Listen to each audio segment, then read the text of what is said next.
या देशात कोणीच कोणाचा रिमोट कंट्रोल होऊ शकत नाही आणि नवरा बायकोच्या धाकात राहू शकत नाही. या देशात कोणीच कोणाचा रिमोट कंट्रोल होऊ शकत नाही आणि नवरा बायकोच्या धाकात राहू शकत नाही. या देशात एकच रिमोट कंट्रोल महान आहे. हिंदू, मुस्लिम, शीख, ईसाई या साऱ्यांना वरदान आहे. ते म्हणजे माझ्या बाबांनी लिहिलेलं भारतीयांचं संविधान आहे. ते म्हणजे माझ्या बाबांनी लिहिलेलं भारतीयांचं संविधान आहे. म्हणून मला असे म्हणावेसे वाटते की चला करूया संविधानाचा आदर आज. चला करूया संविधानाचा आदर आज. त्याने दिला आपणास जगण्याचा शिकण्याचा अधिकार. त्याने दिला आपणास जगण्याचा शिकण्याचा अधिकार. संविधान आहे म्हणूनच वेगवेगळ्या जाती धर्माचे लोक सुखा समाधानाने राहत आहेत. सुखा समाधानाने राहत आहेत. हे संविधान लिहिण्याचं काम डॉक्टर बाबासाहेब आंबेडकर यांनी केले. संविधान लिहिण्यासाठी 2 वर्ष 11 महिने 18 दिवस एवढा कालावधी लागला.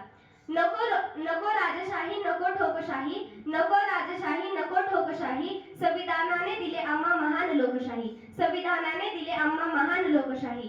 अंधारच होता ज्यांच्या नशिबी, अंधारच होता ज्यांच्या नशिबी, त्यांनी प्रकाशाचं दान दिलं. त्यांना प्रकाशाचं दान दिलं.